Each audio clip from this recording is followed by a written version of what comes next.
Conserver de l'herbe préfanée et de l'utiliser comme fourrage de qualité dans la production laitière est une idée qui fascine depuis des décennies. L'indépendance relativement grande qu'offre ce procédé par rapport aux conditions météorologiques et l'influence positive sur la production laitière sont des avantages qui étaient déjà évidents autrefois. Il s'agissait en outre de produire du lait de première qualité pour les besoins de la transformation. Dans les années 30, les producteurs de lait n'y parvenaient pas toujours. C'est ce qui a poussé les fédérations laitières et fromagères à introduire une demande d'autorisation officielle pour l'affouragement d'herbes ensilées, qu'on appelait alors fourrage doux.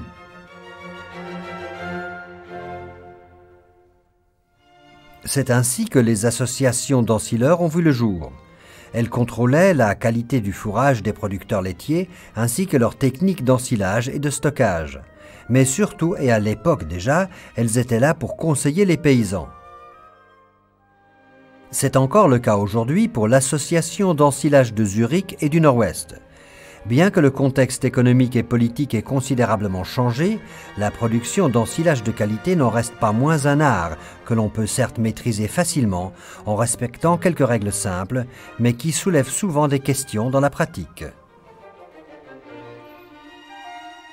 L'association d'ensilage organise des manifestations comme des présentations de machines, ou des conférences sur le thème de la production de fourrage vert.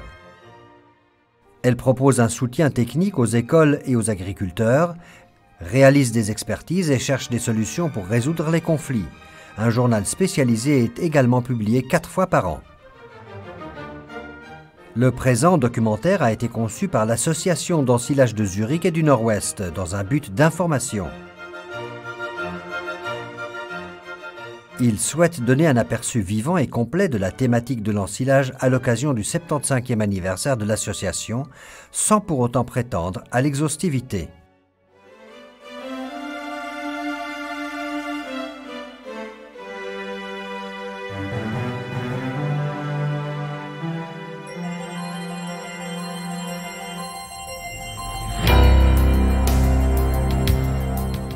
La Suisse est un pays d'herbage.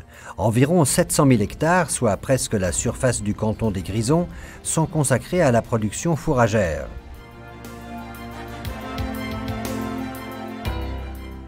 Malgré les différences topographiques de la Suisse, la mécanisation a fait son entrée sur pratiquement toutes les parcelles et les prairies. La récolte à l'ancienne a en grande partie disparu. Mais à l'époque déjà, des préparatifs soigneux étaient indispensables à une saison d'ensilage réussie.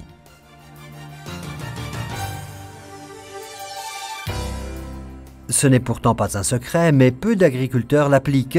Une fois le silo vide, nettoyer ses parois à l'eau chaude et au savon noir constitue la méthode de préparation la plus sûre et la plus efficace. Un gros avantage, pas besoin d'échelle ni d'échafaudage. Ne pas oublier le fond et les lucarnes. Les préparatifs standards du silo tour comprennent les opérations suivantes. Traiter tous les joints avec un spray au silicone, vérifier le bon fonctionnement des dessileuses par le haut, couvrir les écoulements au fond du silo avec de la paille, vérifier la solidité des échelles et des grilles de fermeture et contrôler le bon état et la bonne attache du câble.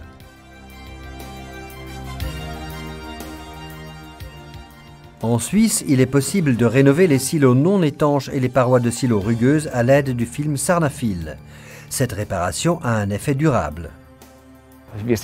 Nous sommes sur le marché depuis déjà 20 ans. Le matériel tient entre 30 et 40 ans. Cela dépend des sollicitations mécaniques. La prévention des accidents est importante, notamment en hauteur. C'est pourquoi il faut penser à sécuriser couvercles et ouvertures de silos tour. Mais les installations fixes ne sont pas les seules où il faut faire attention. Pour l'ensilage, on utilise principalement des machines imposantes et lourdes. Cela commence avec la faucheuse, puis l'endaineuse, la hacheuse et la presse, pour se terminer par la remorque d'ensilage. Ces machines ne circulent pas uniquement sur la parcelle, mais aussi de plus en plus sur la route. C'est pourquoi, si nous voulons éliminer les risques d'accident, ces machines et ces véhicules doivent être très bien équipés, notamment en ce qui concerne la signalisation et l'éclairage.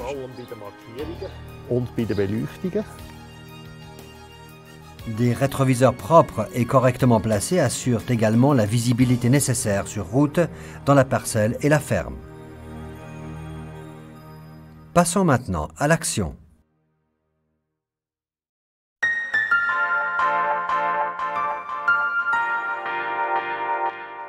Pour obtenir un ensilage de bonne qualité, il faut si possible faucher l'herbe lorsqu'elle est la plus sèche possible. Pour protéger les abeilles et les papillons, il est recommandé de faucher les parcelles fleuries de préférence tôt le matin ou tard le soir. Lors du premier passage, il faut contrôler la bonne hauteur de coupe. En pratique, on considère une hauteur de 7 à 8 cm comme idéale. De cette manière, l'herbe reste propre, sèche rapidement et le fourrage est plus facile à ramasser.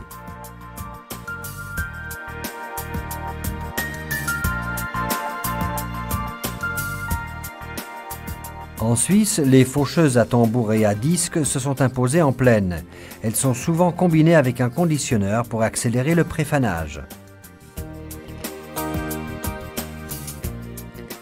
Les faucheuses à disque tracté se caractérisent par un rendement élevé avec une largeur de travail de 2,5 à 4 mètres. Elles peuvent se contenter de la force d'un tracteur de puissance moyenne. Dans les plages de puissance moyenne et supérieure, on a recours à des faucheuses frontales combinées avec des barres de coupe latérales. Là, les largeurs de travail sont de l'ordre de 6 mètres. Pour protéger les insectes et les petits animaux, les prairies devraient être fauchées de l'intérieur vers l'extérieur.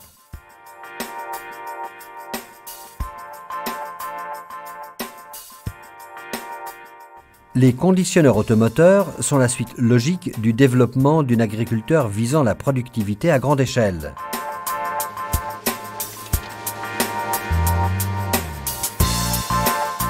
La largeur de travail totale atteint presque 10 mètres et permet de faucher près de 12 hectares en 1 heure.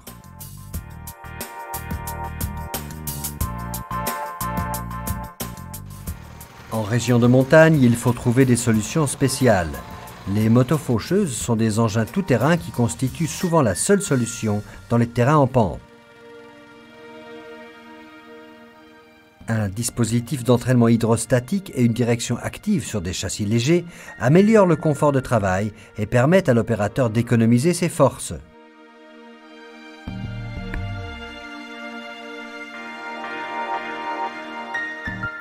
Des faucheuses multifonctionnelles à 2 essieux avec relevage hydraulique frontal et arrière atteignent des productivités élevées en région de montagne. Ici, on voit une faucheuse à disque à l'action. Un dispositif d'entraînement hydraulique et une traction intégrale permettent de manœuvrer l'engin avec précision. Le poids d'environ 2 tonnes et la puissance du moteur de 70 chevaux vapeur font de ces machines des engins tout-terrain, également pour les travaux qui suivent la fauche comme l'endainage ou même le pressage. L'objectif principal du préfanage est d'augmenter la teneur en matière sèche de 30 à 45 %. L'emploi de pirouettes accélère considérablement ce processus. L'expérience de ces dernières années a montré que les machines équipées de 6 à 8 éléments et de petites toupies présentaient de nets avantages. Le réglage par rapport au sol est plus précis. Les toupies offrent un angle de réglage plus aigu, ce qui permet de mieux aérer l'herbe et facilite le séchage. Grâce à des modèles tractés, il est également possible d'utiliser des tracteurs dont la capacité de levage est limitée. Les endaineuses à toupies sont une invention suisse. En région de montagne et dans les zones de collines, les endaineuses simples restent encore largement répandues. Toutefois, les endaineuses à 2 toupies sont de plus en plus présentes dans le paysage suisse, mais il faut élargir leur degré d'utilisation. Pour amortir une telle machine, il faut pouvoir travailler entre 120 et 150 hectares par an. Le diamètre idéal pour l'endaineuse à toupie est de 3,3 mètres. Pour rassembler le fourrage vert, une hauteur de coupe de 7 à 8 cm s'avère là encore la plus avantageuse. L'herbe peut être endainée plus facilement en ménageant les dents du râteau à condition bien entendu que le réglage de la profondeur soit correct.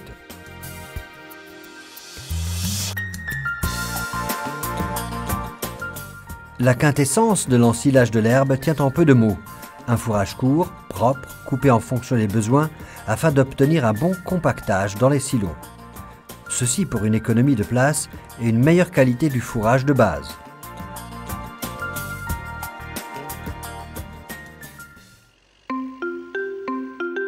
Pour obtenir des brins courts, il est nécessaire d'avoir des dispositifs de coupe et de hachage équipés de couteaux affûtés.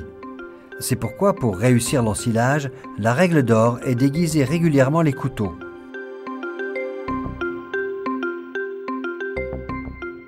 Avant de procéder au ramassage, il est indispensable de bien régler les pick-up sur les autochargeuses, les hacheuses et les presses.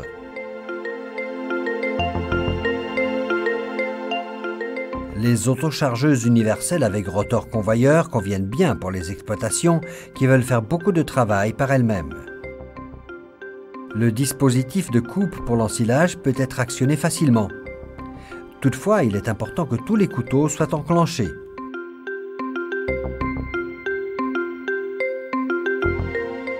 Les autochargeuses surbaissées sont une alternative possible en région de montagne.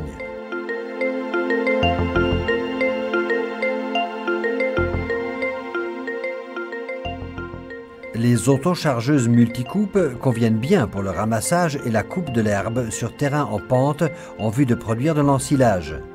Une batterie comptant jusqu'à 12 couteaux et des convoyeurs oscillants décalés les uns par rapport aux autres achemine rapidement le fourrage vert jusqu'au transporteur. Un dispositif automatique de réglage du niveau permet une progression optimale et confortable, même dans les régions de collines. Les autochargeuses ensileuses sont plus spécialisées dans la coupe fine. Elles se caractérisent par un nombre plus élevé de couteaux, de rotors convoyeurs puissants et une construction conçue pour l'ensilage.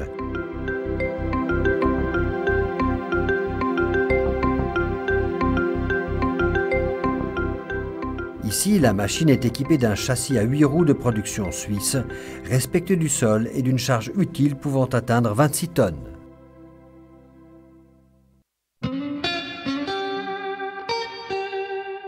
Les hacheuses automotrices sont la solution lorsqu'il est nécessaire de disposer d'une importante force de frappe pour remplir des silos tours et surtout des silos couloirs. La puissance de leur moteur peut atteindre 1000 chevaux vapeur. En Suisse, le travail de machiniste est très exigeant pour charger les remorques d'ensilage. Les Suisses sont désavantagés par rapport à leurs collègues étrangers dans la mesure où ces derniers travaillent avec des assistants de remplissage électronique, d'où un remplissage presque automatique.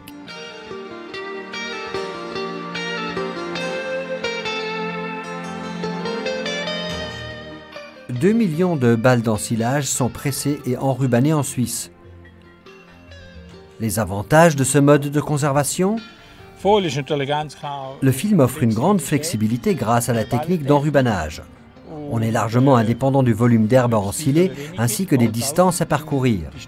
De plus, on est relativement indépendant des conditions météorologiques car on n'est pas obligé de faucher beaucoup lorsque le temps ne s'y prête pas. Enfin, il n'est pas nécessaire de disposer d'un grand parc de machines.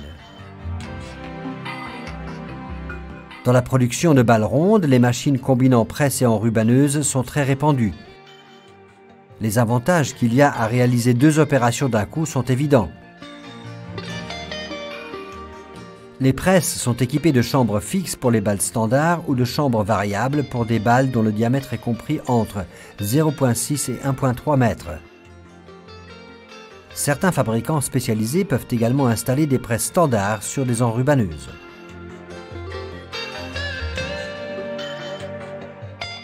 Les presses à balles rondes sont aussi utilisées dans les régions de collines.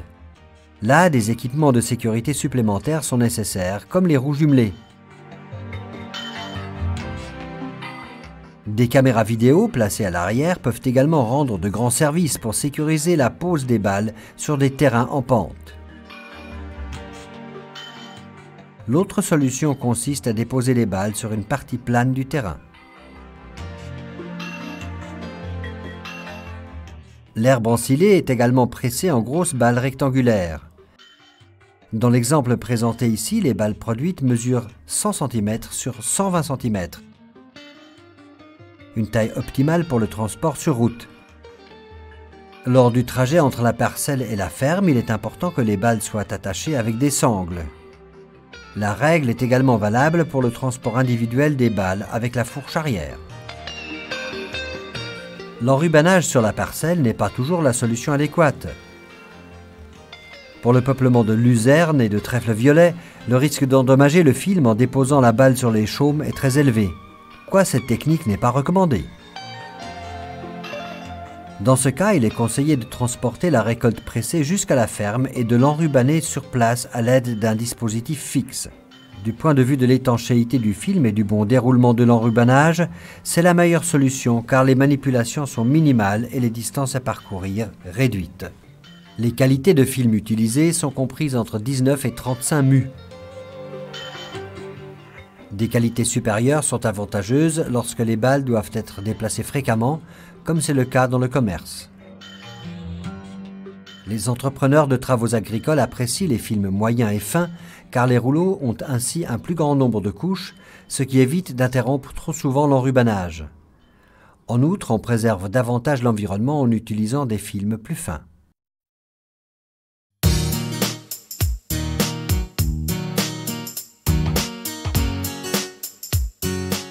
Le principe est simple. L'herbe doit être entassée le plus rapidement possible avec une grande précision dans la répartition et le compactage, sans grosse interruption. Il ne reste plus ensuite qu'à fermer le silo de manière étanche. Pour le remplissage, on utilise généralement des transporteurs pneumatiques associés à des moteurs d'une puissance allant jusqu'à 300 chevaux-vapeur. Un point important pour le remplissage de l'herbe dans le silo, le cône de répartition du fourrage devrait se trouver au centre du silo. Lorsque l'exploitation présente un degré de mécanisation élevé, on trouve également des hacheuses ensileuses pneumatiques avec des autochargeuses classiques.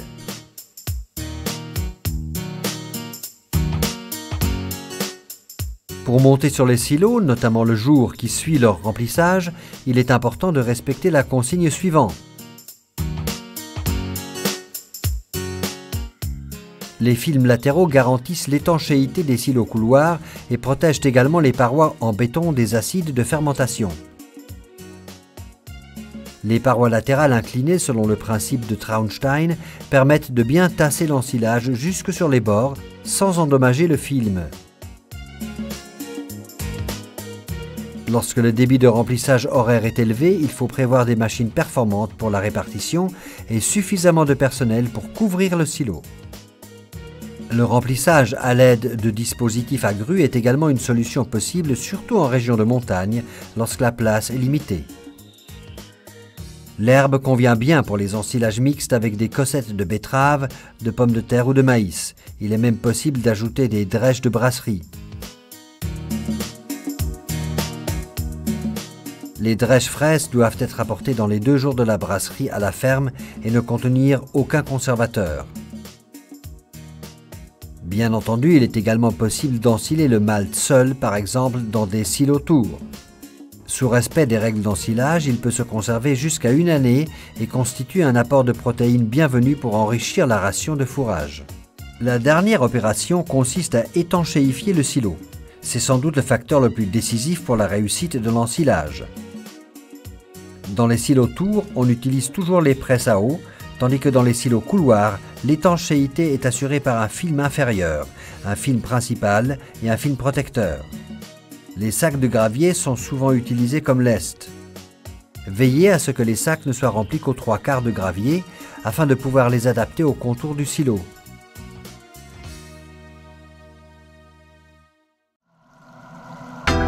Si l'on cherche un centre de compétences scientifiques dans le domaine de la qualité de l'ensilage et du contrôle des agents conservateurs d'ensilage, un lieu et un homme sont incontournables en Suisse. Je m'appelle Ueli Wies. Je travaille à la station de recherche Agroscope Liebefeld-Pozieux et je m'occupe de la conservation du fourrage depuis plus de 20 ans. L'adéquation des différents fourrages à l'ensilage ainsi que le contrôle des agents conservateurs d'ensilage sont des thèmes clés. Les tests se font dans des silos à petite échelle, ce qui permet de faire un grand nombre d'essais avec le même matériel au départ. C'est une condition indispensable pour pouvoir comparer précisément les résultats. Olivier est très attaché au conseil et tient à être proche de la pratique. Pour moi, il est important que les résultats soient diffusés le plus largement possible. Je donne de nombreux cours et enseigne à la haute école spécialisée de Zollikofen. Quittons à présent le laboratoire pour retourner au champ, sur les parcelles de maïs suisse, pour être plus précis.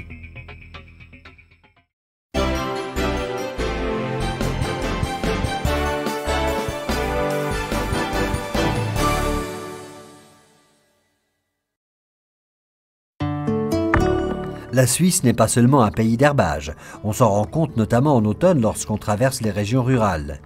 Chaque année, 60 000 hectares de maïs sont mis en culture, dont plus de 40 000 hectares, soit environ 2/3 de la surface totale, servent à produire 2 millions de tonnes d'ensilage de maïs.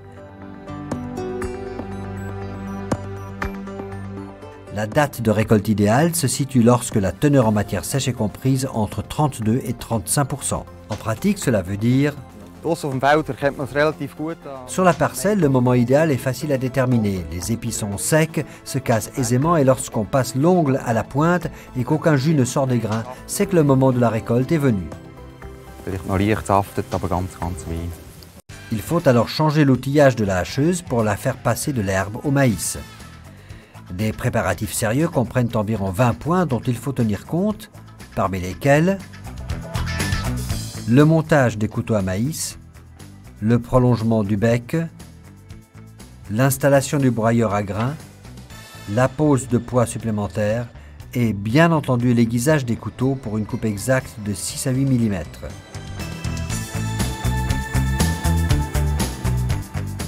Pour le bon déroulement de l'ensilage de maïs, il faut non seulement prévoir suffisamment de personnel et de tracteurs, mais également fixer les dates suffisamment tôt avec l'entrepreneur de travaux agricoles. Et ne pas oublier une chose, pour que le conducteur de l'ensileuse voie où se situent les bornes et les regards sur la parcelle, ces derniers doivent être signalés afin d'éviter tout dommage. On peut alors commencer. La hauteur de coupe fait toujours l'objet de discussions. Nous récoltons de préférence à partir d'une hauteur de coupe de 30 cm. À cette hauteur, nous avons 50% de moins d'usure sur le bec à maïs, car le risque de souillure et de passage dans les obstacles est plus faible. Avec une coupe plus haute, l'agriculteur a l'avantage d'avoir un fourrage plus propre et donc plus d'énergie dans le silo.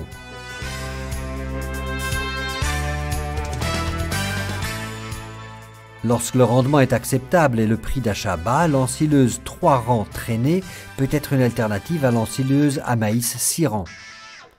Cette méthode permet d'utiliser les tracteurs disponibles sur l'exploitation. L'idéal serait d'avoir des modèles avec siège tournant.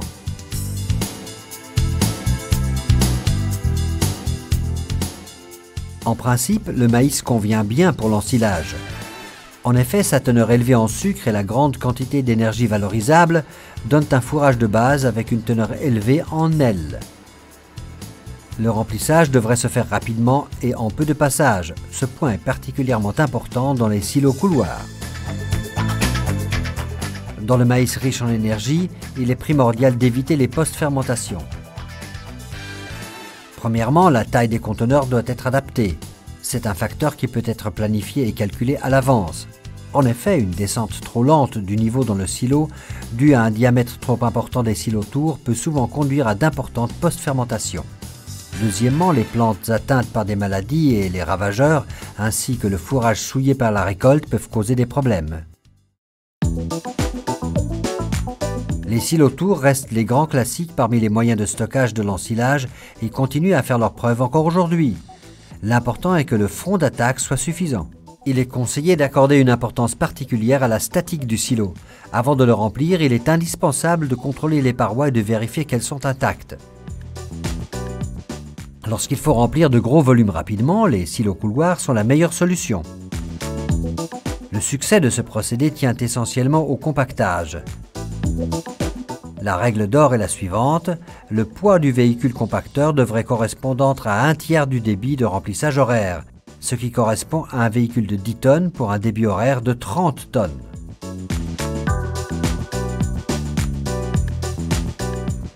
Le compactage est aussi un sujet dont s'occupe la station fédérale de recherche Art Tennicon. Un essai y a été mis en place afin d'étudier différentes méthodes de compactage et la qualité d'ensilage qui en résulte.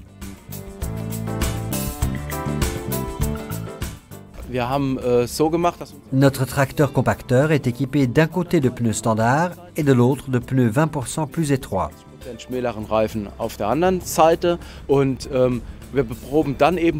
Nous étudions ces zones en y prélevant des échantillons dont nous analysons la densité.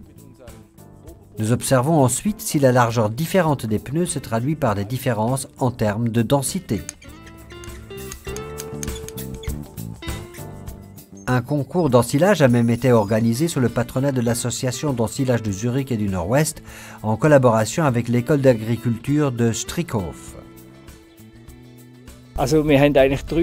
Nous évaluons 3 critères. Premièrement, et bien entendu, la qualité de l'ensilage. Outre l'analyse des éléments nutritifs, nous effectuons également une analyse des acides de fermentation. Deuxièmement, nous étudions la rentabilité et troisièmement, nous demandons à l'agriculteur d'évaluer lui-même son ensilage.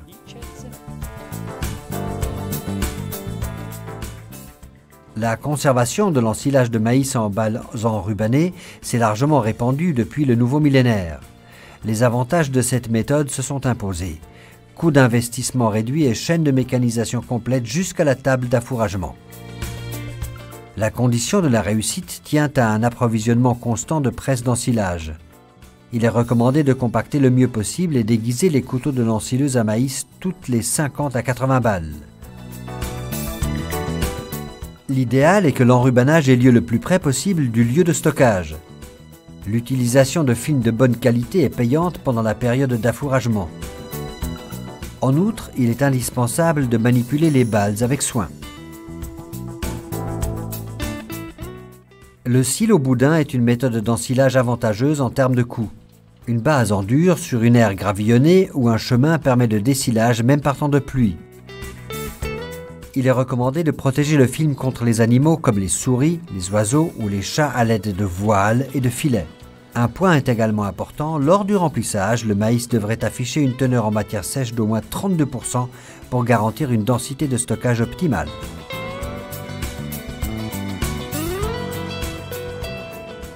Il est également possible de mélanger le maïs avec d'autres produits lors du stockage. On peut envisager un apport de 20% de pommes de terre ou de 50% de cossettes de betterave sucrière. La méthode qui a fait ses preuves dans la pratique consiste à charger d'abord la remorque de dosage avec des cossettes de betterave sucrière et d'y ajouter ensuite l'ensilage de maïs sur la parcelle.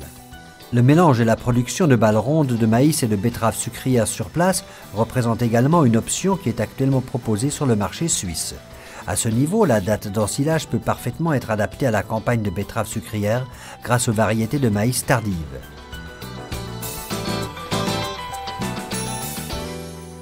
Reste la question d'un ensilage 100% à base de cossettes de betterave sucrière. Étant donné leur teneur élevée en énergie, comparable à celle de l'orge, les cossettes constituent un aliment de première qualité pour le bétail. Aliment qu'il est également possible de stocker en silo couloir. Toutefois, dans le commerce, ce sont les balles de cossettes très pratiques qui se sont imposées. Celles-ci sont pressées de manière industrielle.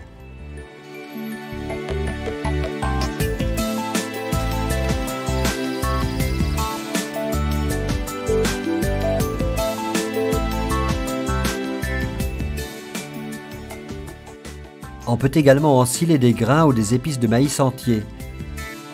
Ils peuvent être stockés entiers ou aplatis et stabilisés avec de l'acide propionique ou des sels d'ensilage.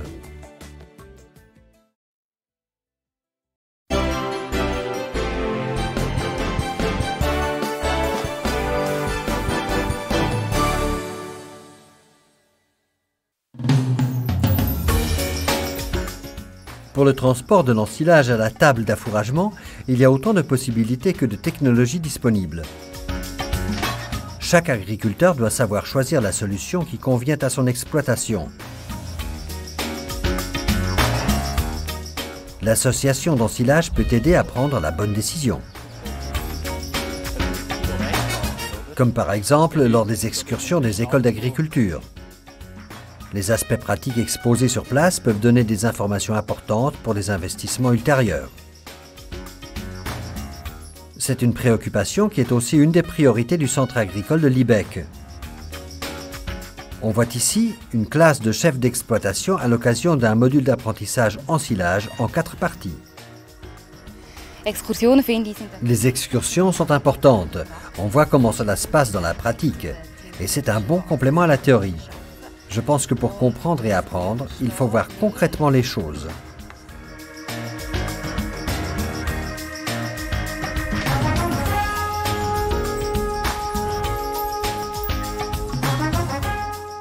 Les décileuses par le haut restent la technique de reprise la plus répandue. Un entretien simple, un accès facile à la décileuse et le convoyage aisé du fourrage directement dans les stabulations ont fait leurs preuves depuis des décennies. Mais cette technologie continue elle aussi à se développer.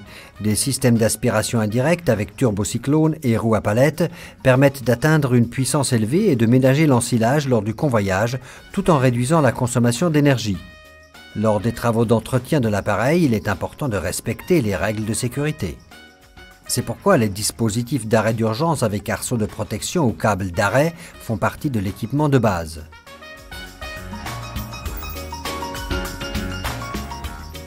Les exploitations équipées de dispositifs de reprise par le bas doivent veiller à ce que le maïs ait une teneur en matière sèche de 35 à 40% et l'herbe de 45 à 55% lors de la mise en silo. Un tapis de convoyage automatique rend ces systèmes plus rationnels. La technique de reprise par le bas exige un entretien annuel par du personnel spécialisé. Un point important après la reprise du fourrage, refermer immédiatement et hermétiquement le volet du canal d'alimentation. Un prix d'achat intéressant, un mode de travail qui allège le travail physique et la distribution de l'ensilage d'herbe par simple pression d'un bouton, tels sont les avantages de la fourche à silo électrique. Dans les exploitations de petite et moyenne dimension équipées de silotours, elle représente une alternative bon marché à la fraise décileuse. Dans la pratique, le débit annuel peut aller jusqu'à 500 mètres cubes. Dans les silos intérieurs, le treuil électrique est fixé à la paroi du bâtiment à l'aide d'une poulie de renvoi, tandis que dans les silos extérieurs, il se fixe à l'ouverture supérieure du silo.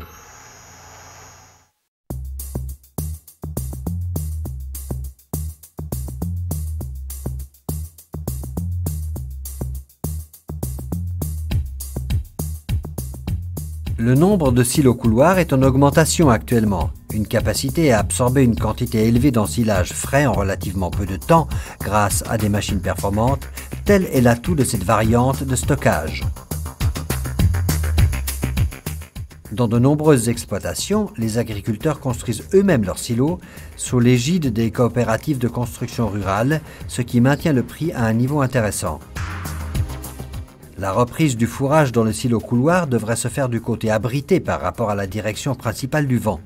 Les orientations nord-est-sud-ouest sont considérées comme avantageuses. Et voici les principales méthodes de dessilage. Les fourches à dessiler hydrauliques n'aèrent pas le fourrage lors de la reprise et permettent de rentabiliser les chargeurs automoteurs disponibles dans l'exploitation. Des résultats encore plus précis peuvent être obtenus à l'aide de lames de coupe, ici en combinaison avec une remorque mélangeuse. Cette variante exige une conduite habile. Le dispositif de coupe pendulaire permet d'avoir une surface de coupe nette. Les fraises arrière avec rotor de coupe sont également répandues. La fraise électrique constitue une alternative au montage à l'arrière des remorques mélangeuses. Elle travaille de manière relativement silencieuse et sa consommation d'énergie est réduite.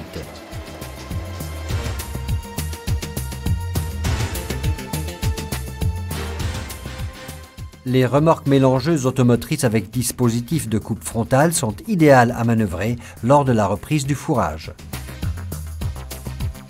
Les chargeurs automoteurs équipés de pelles et de pinces classiques peuvent également être utilisés pour le dessilage. Dans ce cas, il est recommandé de veiller à l'aération du fourrage et à la post-fermentation.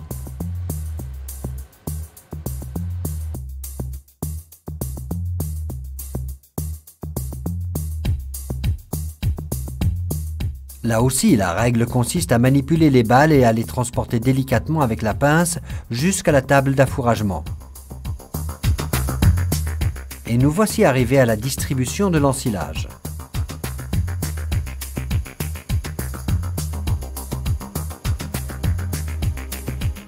Les pailleuses facilitent considérablement la tâche lors de la distribution du fourrage.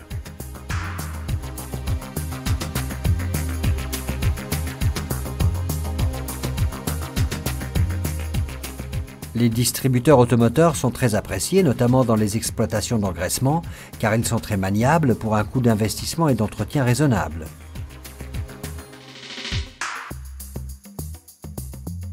Ici, le fourrage est distribué pour 150 vaches à partir d'une remorque mélangeuse alimentant un convoyeur.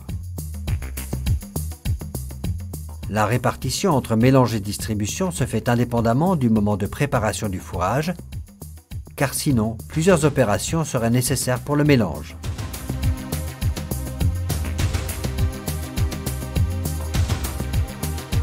L'utilisation d'une griffe de dessilage permet d'organiser le travail confortablement, de la reprise dans le silo couloir à la distribution, en passant par le transport jusqu'à la table d'affouragement. Ces outils peuvent également être équipés de réservoirs pour les concentrer.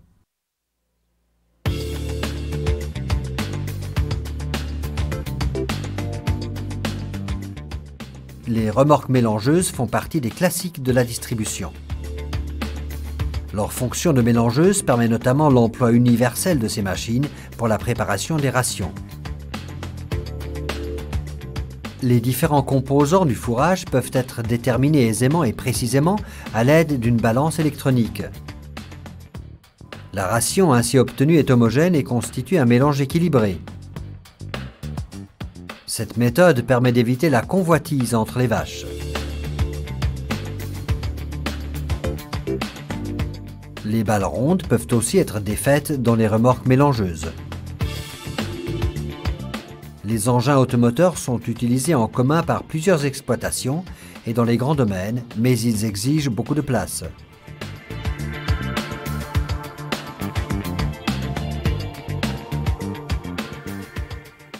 Enfin, toutes les règles d'ensilage mentionnées sont également valables pour la conservation des fourrages dans l'agriculture biologique.